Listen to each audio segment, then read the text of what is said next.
قل إن صلاتي ونسكي ومحياي ومماتي لله رب العالمين لا شريك له وبذلك أمرت وأنا أول المسلمين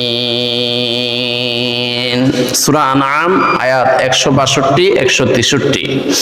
আল্লাহ রাব্বুল আলামিন বলেন, কুল, হে নবী সাল্লাল্লাহু আলাইহি ওয়াসাল্লাম, আপনি বলে দেন, ইন্না সলাতি, নিশ্চয় আমার নামাজ, ও নুসুকি, আমার কুরবানি, ও মাহইয়ায়া, আমার জীবন, ও মামাতি, আমার মরণ, লিল্লাহি রাব্বিল আলামিন, আমার জীবনের সব কিছু একজনকে খুশি করার জন্যই করব। তিনি কে? আল্লাহ। শুধুমাত্র আল্লাহর জন্যই আমি আমার সব কাজকর্ম করে থাকি।